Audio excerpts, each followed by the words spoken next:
Some time ago, I stumbled across a video which piqued my interest. It had realistic sword fighting, heavy emphasis on role playing, and what some called brutally difficult game mechanics.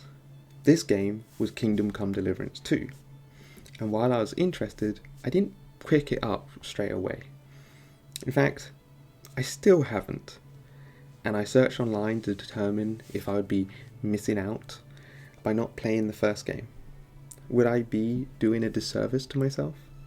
While it is not mandatory at all, as from my understanding, the second game quickly picks you up with key events from the first one, you are simply missing out on a phenomenal gaming experience.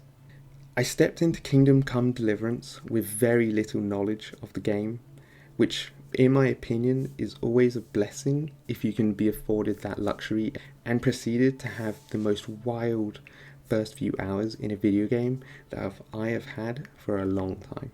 The events that unfolded amazed me. That a game which came out in 2018 from what I believe is a smallish studio could create a game that provided so much player agency. I thought I was coming into just another RPG, which, while obviously has a lot of hype around it, believing that you can simply skip over the entire first game and go straight into the second, surely it must be forgettable, or not pose any advancement to the gaming genre. And how wrong I could be.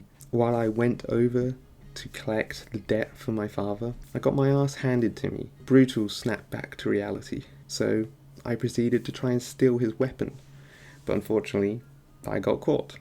I ended up having a warrant out for me by day one, and when I got put into jail, that's when I saw it. Game over. Already.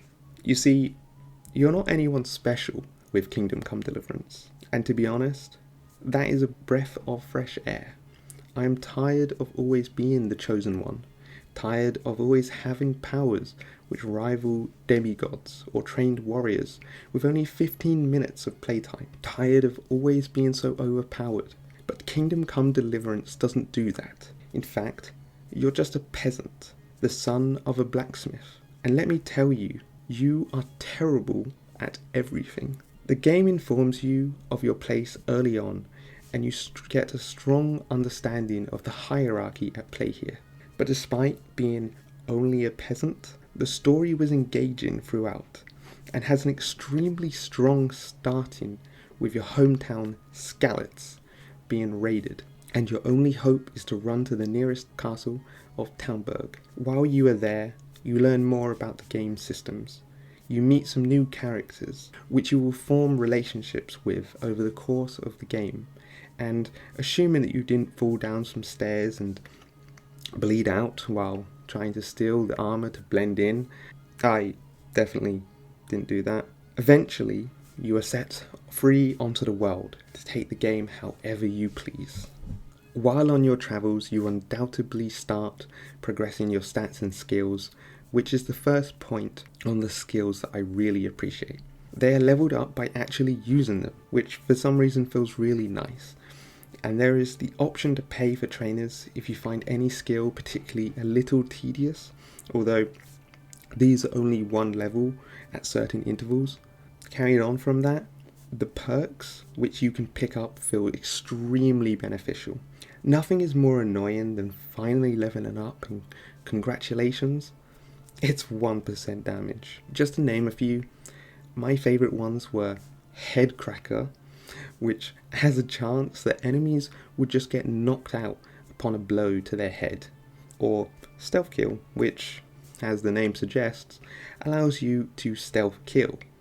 But I typically enjoy taking a silent approach when a video game allows it, and it was made all that much sweeter by combining it with Forester in the hunting stat, which massively reduced conspicuousness and visibility when in the woods. This allowed me to sneak up on bandit camps considerably easier and win fights that otherwise may have been impossible.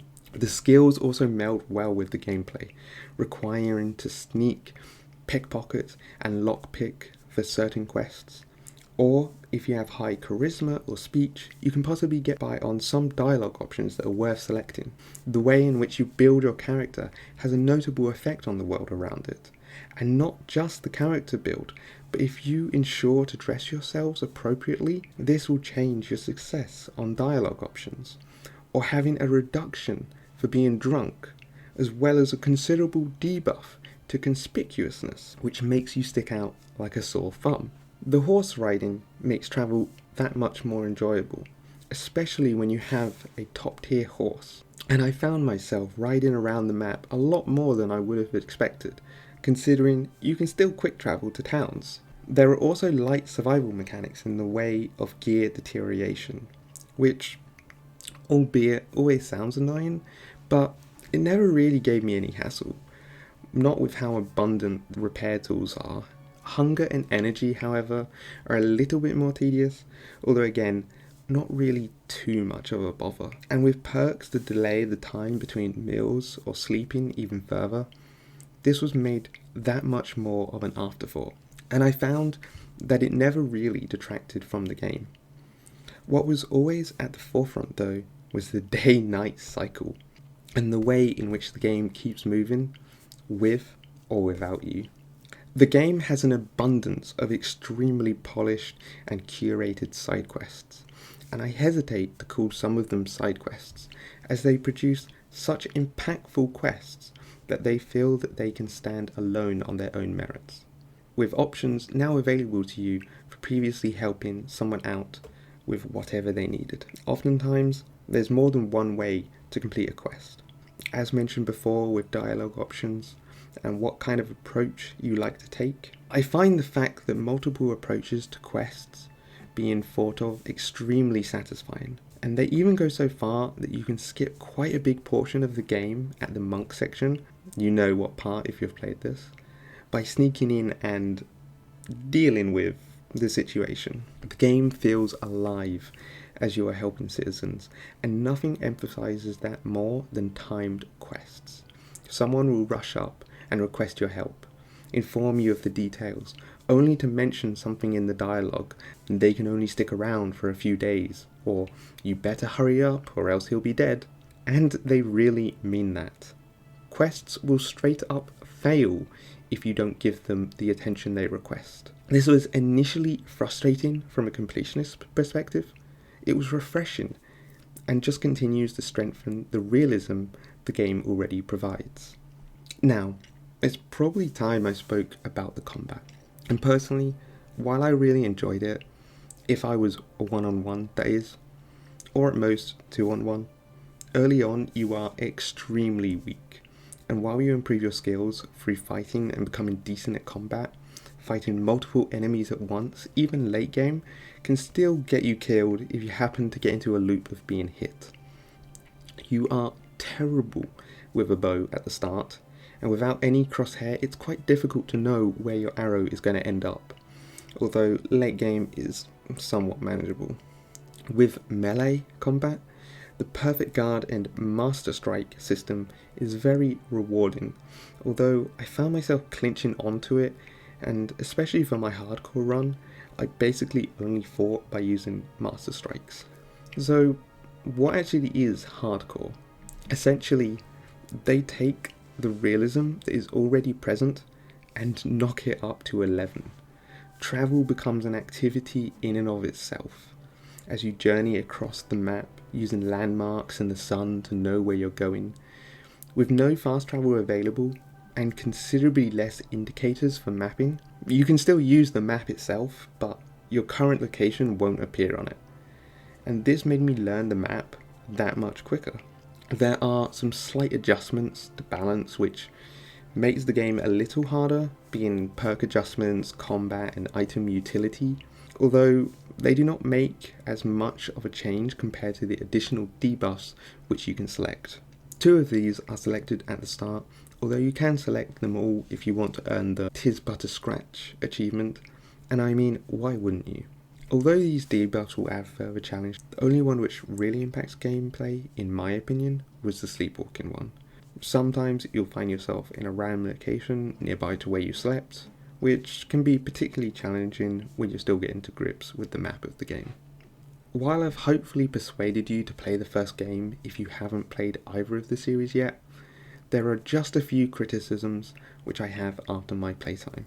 The first isn't so bad once you learn how to avoid them, but nothing sucks more than your last save being from an hour ago or even longer. And while you are peacefully travelling along on your horse, you hear some voices. What's that? It's the sound of 6 humans coming to ruin your day. I think I only lost progress once during my 2 playthroughs due to an ambush, but even the times that I managed to actually escape or completely avoid them, I still found them to be a bit more on the annoying side. There is also a big plot point, which I'm obviously not going to spoil, but something happens about 3/4 of the way through the game, and while this was a big development point, apparently everyone else already knew, and suddenly everyone is making reference to it. Again, no spoilers, but for me it felt a little bit poor, and additionally the later parts of the game do feel a little bit rushed, but it may have been more with the fact that you were doing purely the main story, whereas previously I had a lot of side quests which would have been a distraction.